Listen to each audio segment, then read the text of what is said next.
better. It's getting better soon.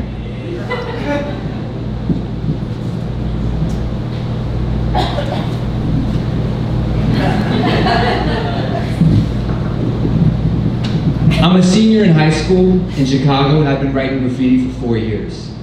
I ride the elevated train with my face pressed against the glass, watching the hip-hop hieroglyphics on the rooftops, memorizing the names and feeling a thrill when I see my own. Commie, as in commie bastard. Now, over the years, I've met a lot of the writers behind those names, but there was one that remained a mystery. Bell. His tag was everywhere. He had dope style, plus he had a piece in my favorite spot. It's this rooftop that you can climb up there in the middle of the day, and since it's the tallest around, nobody can see you. This is what we call a chill spot. It's a place to disappear in the middle of the city. Smoke your weed and spray your paint without fear. And this one had an old faded Bell piece, 94. Makes it even cooler. Now most of the time you saw a Bell tag, there was a Mode tag next to it. And some of the Bell Mode tags had a little heart. Turns out Mode was a girl, and they were a couple. It was like a graffiti Bonnie and Clyde. So dope. So one night, me and my boys end up at this fancy Art Institute college party. Now the parties we usually went to had kegs, loud hip hop, and ended with a bottle getting broken over somebody's head. This was a different deal. This was artsy kids standing around drinking wine and cardigans, and then we roll in a bunch of high school tag hoodlums and just have no idea how to interact with these kids. They want nothing to do with us. Except Robin. She was cute in a feral way. Short, messy hair, overalls, and a tank top with more messy hair poking out of her armpits. She had a sharp jawline, a nose ring, and I had no idea what to say to her. I mean, as much as time as I spent doing graffiti, I had no idea how to talk about capital A art. So luckily, the party had this living room had a great view of this rooftop directly across the street. So me and my boys would just dip out over there, climb up on the roof, and start painting in full view of the party. And such a rush. The sound of that compressed paint hissing out, the sweet chemical smell, the letters as big as my body. But the real thrill is I know she's watching. It's a mating dance. Spray paint peacocking. We walked back into the party, and Robin was like, "That looks fun, I want to try." And I was like, "Dope, let's go." So my boy takes us to the spot, but it's kind of sketchy. It's like a fire escape, super exposed to a busy street. He starts up the ladder. I turn to Robin, I'm like, "Do you want to just like keep lookout on this one?" She's like, "Nah." She starts climbing up the fire escape. I pass her the can, and she throws a graceful one-liner. It spells child. And I was a goner. From then on, it's commie and child, child and commie. Adrenaline is our aphrodisiac, romance on rooftops.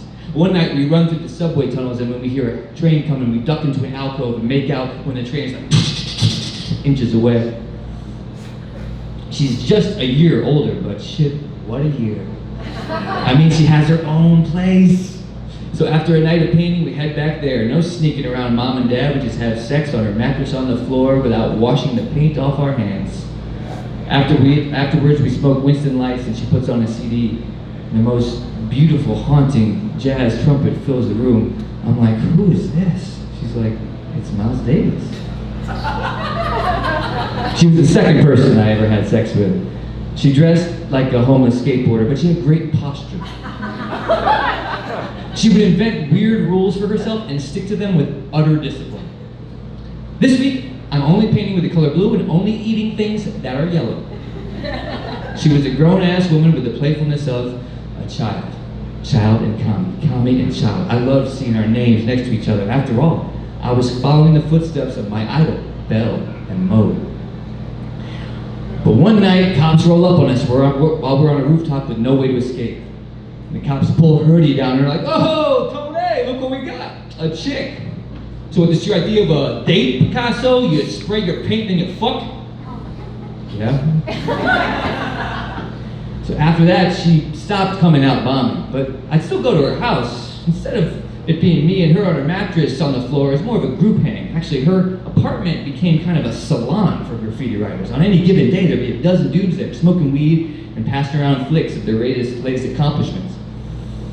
After a while, I didn't even bother buzzing. I just come up the back steps. Most times the door was open. Then one day, my boy calls me and is like, yo, you gotta get over to Child's crib. Bella's here. He was tall, he was a couple years older than me, long hair hidden behind a backwards baseball cap, and that first day he barely spoke, just sat there drawing. I had doodled his tag in my notebook for years like a schoolgirl with a crush, but watching him work, it was clear that his skills went way beyond what I'd seen on the street. He was a real artist. The next visit, he smoked some weed, he loosened up, and he told us about how he and Mode had run away to San Francisco together with no money. That he'd graft and hate Ashbury, and then when they got hungry, they filled his shopping cart with groceries and just pushed it out the store and ran. He told us how one time they got caught tagging and he was on probation. He would have had to do a few months in prison. But Mode convinced the cops that it was her. She was a juvie, so no big deal, took the charge. Romeo and Juliet ain't got nothing on these two. I hang on every word. But then one night everything changes. So, we take acid, me and my boys, and instead of going to this dope block party, my boys insist we crash a private school party where they proceed to steal bottles from the liquor cabinet while I'm hissing at them to chill.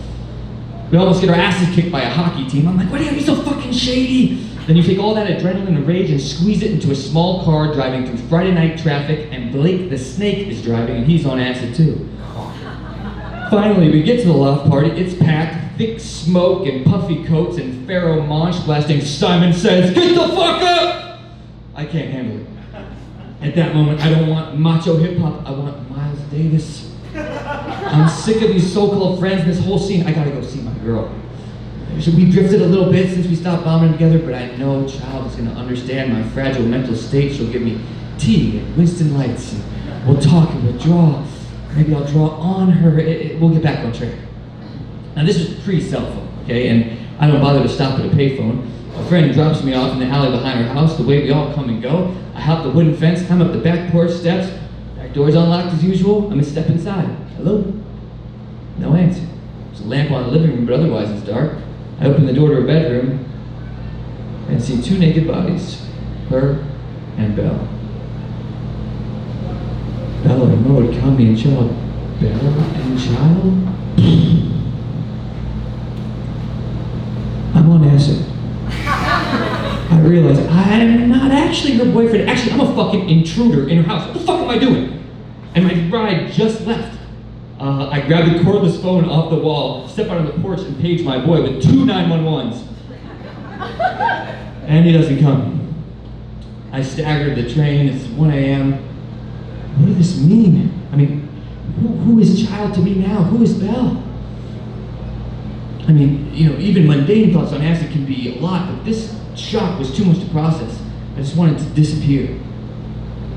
So I find myself climbing the roof to my favorite chill spot and stand in front of the faded letters B-E-L. And I shake my can and start painting over them.